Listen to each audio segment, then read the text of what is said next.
Si nous avons abordé la manipulation de l'information par la France concernant l'Algérie, en vous la rappelant à vous et en nous adressant au président de la Commission de l'Union africaine à travers l'aide publique au développement et son utilisation par la France dans le cadre de la force multidimensionnelle intégrée au Mali. Maintenant, nous allons l'aborder avec des chiffres plus précis et d'un niveau supérieur. La manipulation de l'information. Et dans ce domaine de la manipulation de l'information, l'une des premières attaques virulentes qu'a subi l'Algérie venait justement de l'information, de la manipulation de l'information qui a été reliée par des petits primitifs, un journaliste à 2 balles en Algérie, concernant la démographie algérienne, qui a été un sujet qui a été alimenté par l'INED, l'Institut national des études démographiques français. C'est une action qui remonte à 2014-2015. Sur cet aspect, nous pensons avoir fait basculer le sujet. Nous allons aborder des chiffres, nous allons aborder surtout les situations de taux de change que nous avons promis à des relations à nous d'être assez simple dans l'explication et pour trouver des analogies humaines. Même pour nous, il nous est difficile. De temps en temps, nous pédalons, nous pataugeons quand nous commençons à faire des calculs avec les taux de change au certain, à l'incertain, quand on fait intervenir ce soir cette salade de pouvoir d'achat, qu'elle soit absolue, relative, etc. Tout ça. Il nous arrive de nous tromper dans les calculs. Il nous arrive de nous perdre et d'arrêter carrément et de refaire. Voici, ce sont les populations des pays de la zone CFA. Le Bénin, le Burkina Faso, la Côte d'Ivoire, la Guinée-Bissau, le Mali, le Niger, le Sénégal, le Togo. Plus bas, nous avons les PNB, les produits nationaux bruts de ces pays de 2011 à 2019. De 2011 à 2019. Ce sont des chiffres de la Banque mondiale. Donc, quand on fait l'addition, tout ça, bon, les chiffres statiques sont de la Banque mondiale. Tous les calculs sont les nôtres. La population des pays de la zone CFA est de 127 107 471 personnes. Il y a 127 107 471 personnes humaines qui vivent dans cette région, dans les pays de la zone CFA. Pour les PNB, les produits nationaux bruts, et là, ça commence la manipulation de l'information et la désinformation. Ce ne sont pas les PIB, les produits intérieurs bruts, mais ce sont les PNB qui sont donnés par la Banque mondiale. Nous avons demandé à l'État algérien de nous communiquer comment se calcule le PIB, l'équation du PIB, et qui le calcule. Nous n'avons pas notre demande est demeurée sans réponse jusqu'à ce jour. Donc le PNB en 2019, de ces 127 107 471 personnes est de 151 milliards 550 millions 577 713 dollars US courant, c'est-à-dire de ce jour-là. Donc, nous répétons. En 2019, le PNB des pays de la zone CFA s'élève à 151 milliards 550 millions 577 713 dollars US pour une population de 127 107 471. Donc le revenu national brut par personne de RMB par capita en 2019 pour les pays de la zone CFA s'élève à 1192 dollars par personne et par année. Pour toute l'année. Chaque citoyen, chaque humain de cette zone CFA est supposé avoir produit 1192 dollars, ce qui correspond à 3,27 dollars par jour. Donc, toutes les populations de la zone CFA pour l'année 2019 ont gagné 3,27 dollars par jour. Bizarre. Nous ne disons absolument rien sur la qualité, sur la source des données. Mais c'est juste une coïncidence. 3,27 dollars par jour, qui correspond à la limite supérieure du seuil de pauvreté défini par le FMI. C'est un peu bizarre. C'est une coïncidence. Nous ne disons absolument rien sur la qualité de données. Donc, chaque humain de la zone CFA est supposé avoir gagné 3,27 dollars par jour. Voilà.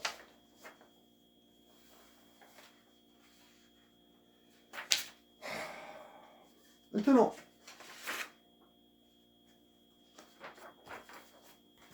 voici les dettes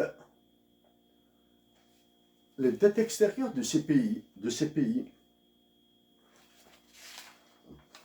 Ah, pardon. Voici les dettes de ces pays, comme par hasard, dettes données de la Banque mondiale.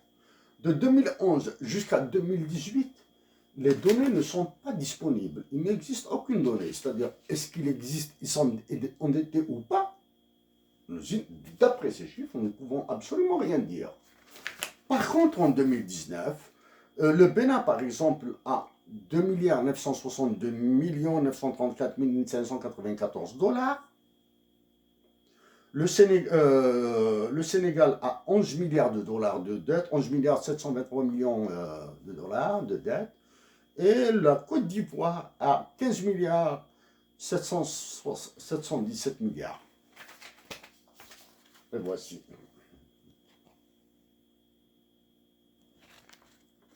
Donc voici les chiffres.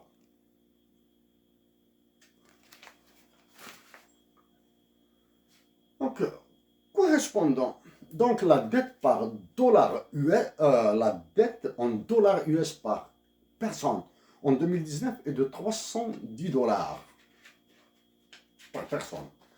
Alors que la personne, chaque citoyen, chaque humain de cette zone est censé avoir gagné 1100 dollars par année. En gagnant 1100 dollars par année, est-ce qu'il peut payer 310 dollars de dette par année pour cette année? Non, le problème, c'est l'indicateur de mesure, l'un des indicateurs de mesure de la dette et son ratio par rapport au PIB ou au PNB. Le ratio le plus élevé est celui du Sénégal, 49,36, sachant que c'est le Sénégal qui a créé l'UEMOA, de 49,36. La Côte d'Ivoire est de 26,65%. Pour l'ensemble de la zone CFA, le ratio de la dette est de 26%.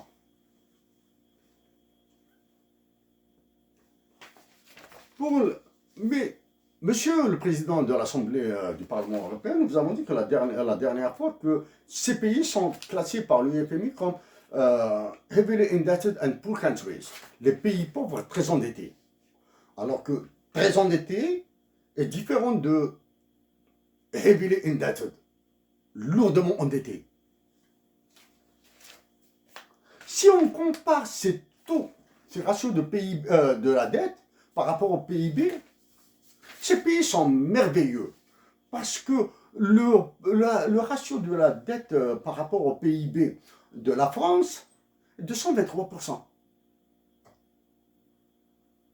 Donc, il y a une manipulation, une désinformation ici. Information. Tenant cette désinformation, nous n'avons pas de boule de cristal, mais nous pensons qu'il s'agit de dettes d'État contractées auprès d'investisseurs privés. C'est-à-dire qu'ils ne l'ont pas eu sur les marchés primaires, ça, il est hors de question, parce qu'ils sont classés comme pays pauvres, moins avancés. Ils ne l'ont pas eu sur le marché primaire, ni sur le marché secondaire. Donc, ils ont été voir chez les investisseurs privés, c'est-à-dire les vautours de la finance. Et c'est-à-dire que les taux d'intérêt dans ce domaine sont prohibitifs. Nous ignorons. C'est pour cette raison que nous avons demandé au FMI de révéler certaines clauses, certaines informations, ils refusent. Maintenant, pour pouvoir s'endetter aussi lourdement sur les marchés des hedge funds, on appelle ça le marché des hedge funds, les fonds spéculatifs, ou bien les fonds vautours. Ces États doivent gager quelque chose. C'est-à-dire, ils doivent miser quelque chose. Hein. En anglais, c'est to hedge. Hedge funds, the hedge funds, c'est des fonds spéculatifs. Hein. C'est-à-dire, tu dois miser quelque chose. C'est comme un poker. Ont-ils gagé leurs ressources naturelles? Ou ont-ils obtenu des contrats sur les... Ont-ils acheté les ressources naturelles non encore découvertes? Les terres rares and co.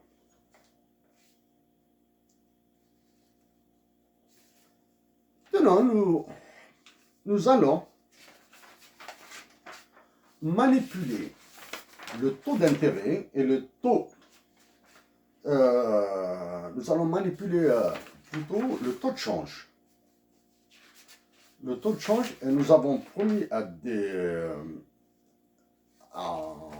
amis de Vienne et d'Amsterdam qui sont loin de ces histoires de taux de change, etc. Bon, ils entendent parler, comme dans les cafés populaires, dans les discussions ordinaires, mais nous allons essayer de les manipuler pour leur donner un sens, pour qu'ils soient compréhensibles. Même pour nous, nous avons une difficulté à les cerner. Hein?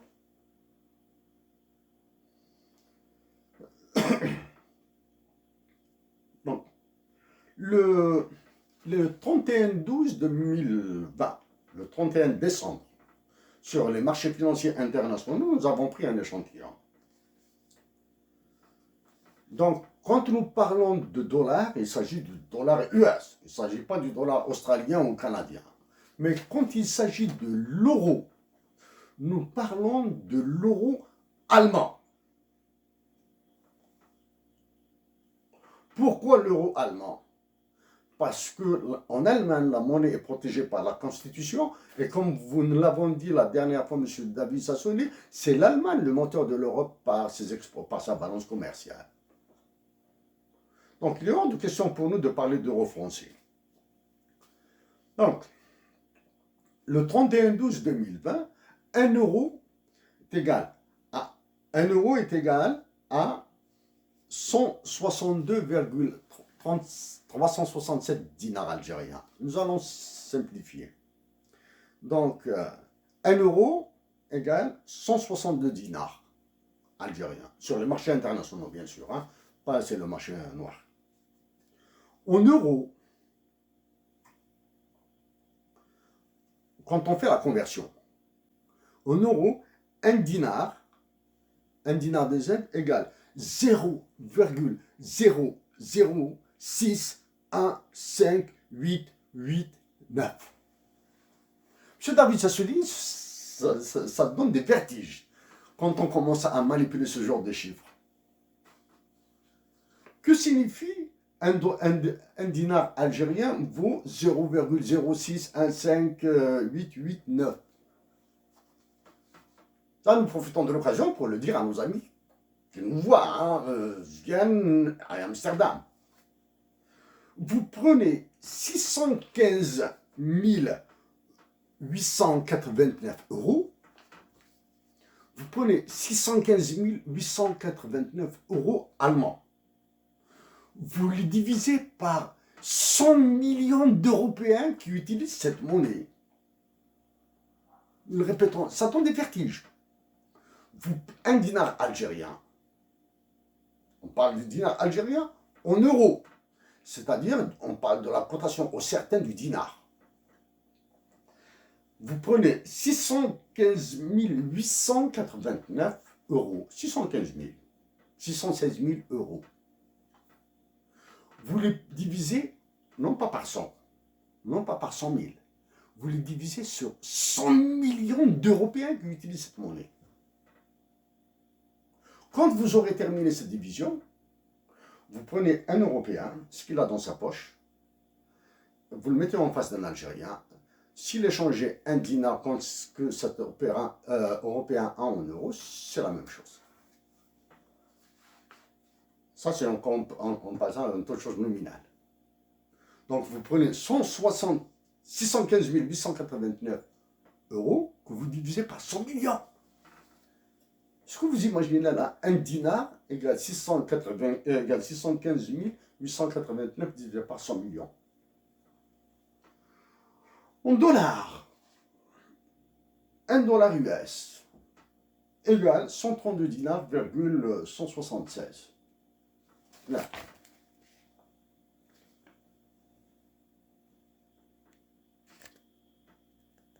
Et voici.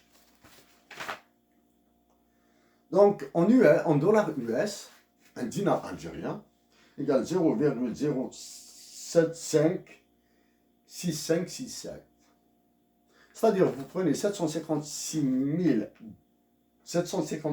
567 dollars, vous les divisez par 100 millions d'Américains.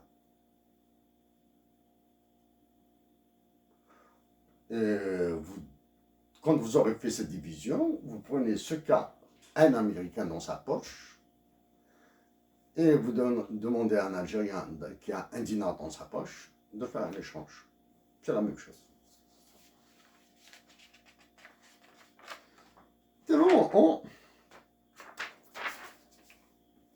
Maintenant, nous allons essayer de rendre plus clair ces petits calculs. Nous avons dit que 1 euro vaut, on va simplifier maintenant, vaut 162 dinars. Les personnes qui ont des difficultés avec les euros, les dinars, les Deutschmark ou les autres monnaies, là, simple, c'est des comparaisons de deux objets. On va dire de même nature. Une monnaie étrangère par là, une monnaie algérienne par là. Nous avons deux monnaies. Donc, on va calculer, on va dire que remplace la monnaie par une vie. Donc, si on remplace une monnaie par une vie, donc si 1 euro égale 162 dinars, la vie d'un Européen égale 162 vies algériennes, par exemple. La vie d'un Européen égale 655 vies de la zone CFA, du Sénégal, du Bénin, du Niger, du Mali. Ça, c'est la vie. Ce que vous imaginez, on change. Ce sont des unités. Ce sont les mêmes unités, c'est la même nature d'unité de mesure. Ce sont des noms différents, c'est tout. En plus simple maintenant. Une heure de repos en euros doit équivaloir à 162 heures de repos. Une heure de repos en Europe, dans la zone euro, doit être l'équivalente de 162 heures de repos en Europe.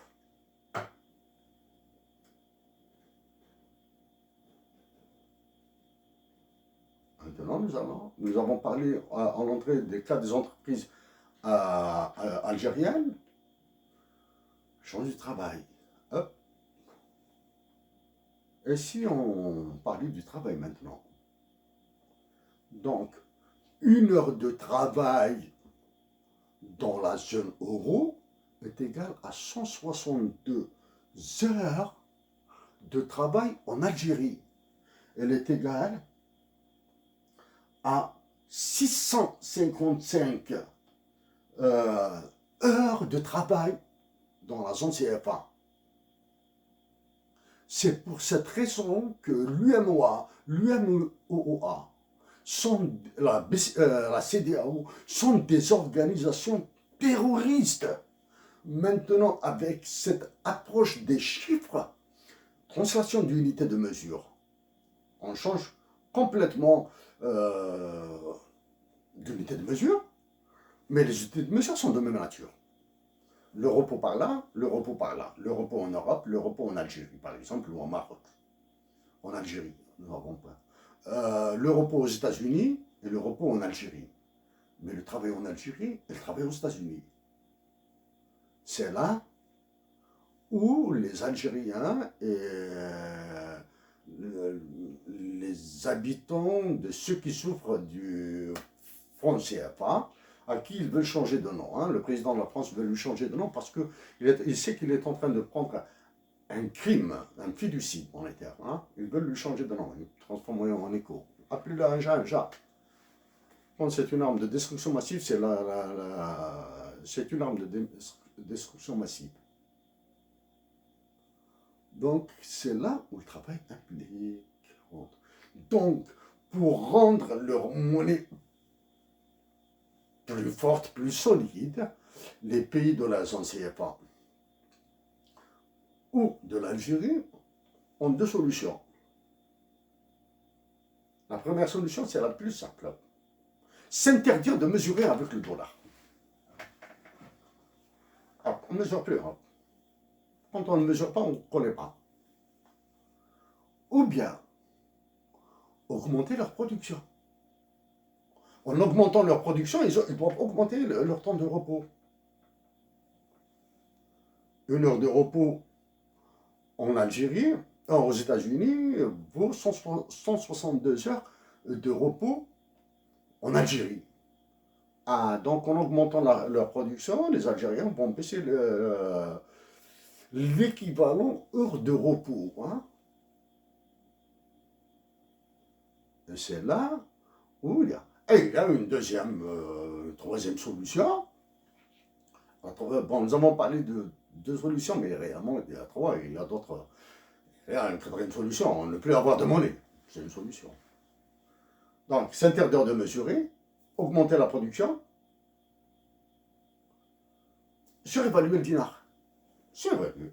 Parce que c'est la solution de facilité. Surévaluer ou dévaluer le dinar, mais c'est une solution de facilité. Hein.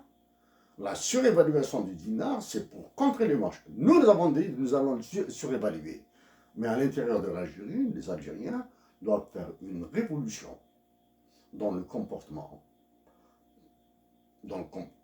productif. C'est-à-dire qu'ils doivent arrêter d'appeler le massacre économique, la gabegie économique, l'inefficacité économique, la paix sociale.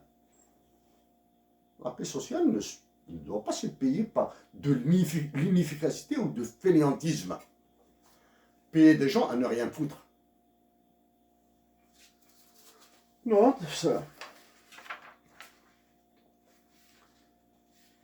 Non, nous allons, avant d'aller vers la guerre, nous avons tardé, un peu long, mais c'était un passage obligé. Nous avons pris un regard légèrement détaillé sur le Bénin et un autre regard sur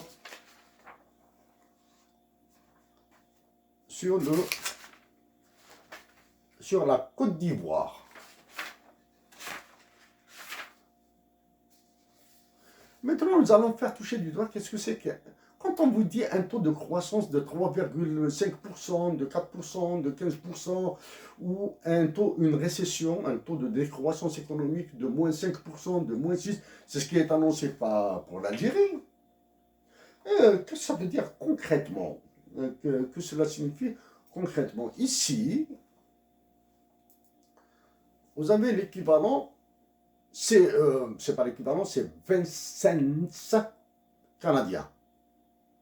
20 cents, hein, c'est-à-dire 20 centièmes d'un dollar canadien. c'est deux petites pièces de rien du tout. Hein. Nous allons vous expliquer que c'est énorme. Quand quand on met ces deux petites pièces, elles ne sont pas minables. Il ne faut jamais dire d'une pièce de monnaie qu'elle est minable. Au Canada, elles existent. 10 sous. Ça, c'est 10 cents, 10 sous. Mais en Algérie, il n'y a plus ça. On veut dire que c'est l'économie. C'est énorme. Ça dépend uniquement de la perspective. Prenons tous les calculs sont les nôtres. Donc, nous assumons l'intégralité des chiffres. S'il y a des erreurs, ils n'ont qu'à le Parlement européen, les banques centrales, toutes les organisations internationales interétatiques qui sont terroristes en Afrique, là, elles n'ont qu'à nous attaquer. Le Bénin a connu une baisse de une baisse de 4,64% de son PNB par rapport à celui de 2014. Ça, c'est en 2015. Il a perdu 4,64%. En 2016, il a perdu 2,8%. 2,88%, c'est à peu près 2,9%, comme ça. Bon, l'approximation, elle est volontaire, mais c'est pas grave.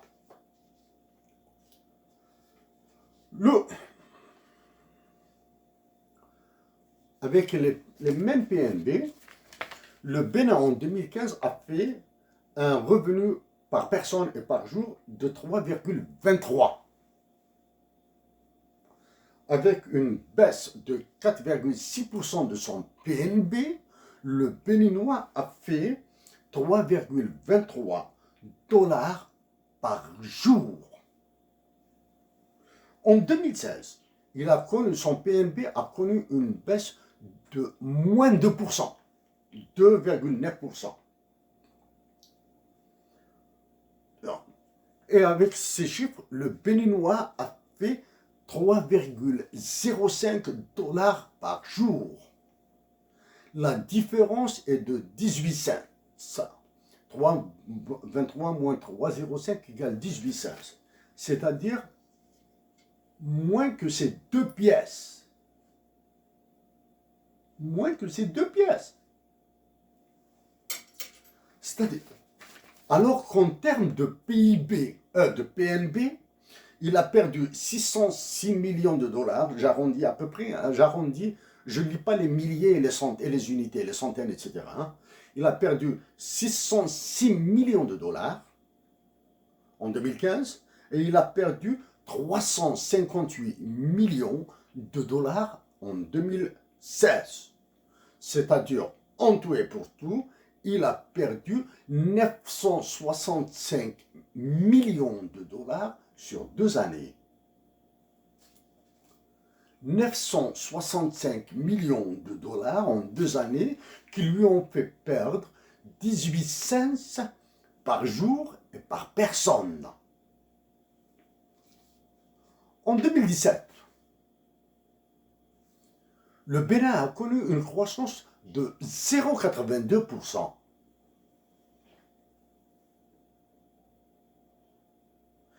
Il a connu une baisse il a connu une croissance de 0,82%.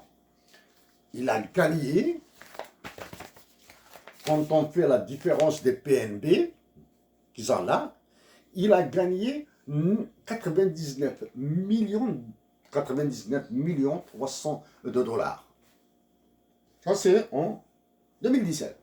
Il a gagné 99 millions de dollars.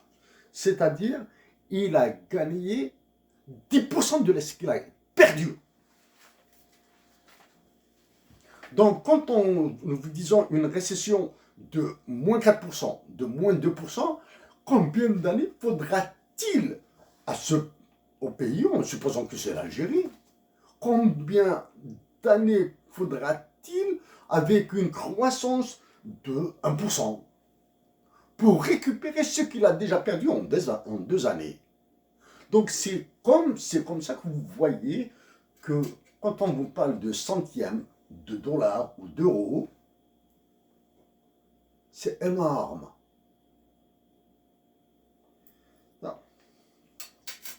Ça, c'est pour maintenant la Côte d'Ivoire. La Côte d'Ivoire est un pays merveilleux. La plus basse croissance, le plus faible taux de croissance de 2011 à 2019 est de 8%. 8%, même la Chine ne réalise pas ces taux.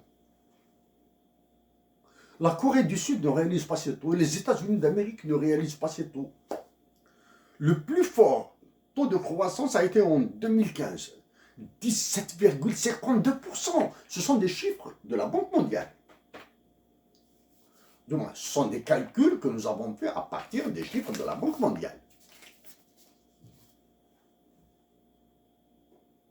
C'est de la folie. C'est là où on fait le lien avec avec le Big Push qui a été publié par l'Union africaine et qui a été réalisé le Big Push pour l'Afrique 2063.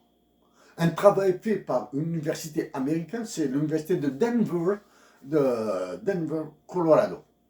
Colorado, à travers une école, un département de l'université de Denver, qui porte le nom du père de Madeleine Albright. Nous avons maintenant terminé avec la manipulation de certains chiffres. Si, bien sûr, rapidement, un mot sur les populations, ce sont les populations des pays de la zone franc CFA. Il n'y a pas de phénomène d'explosion, c'est linéaire.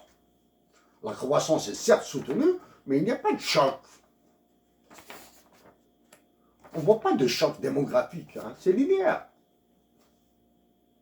Donc la qualité de données est suspecte. Par contre, les PNB, voici celui-là, c'est celui de la Côte d'Ivoire. Voici le reste.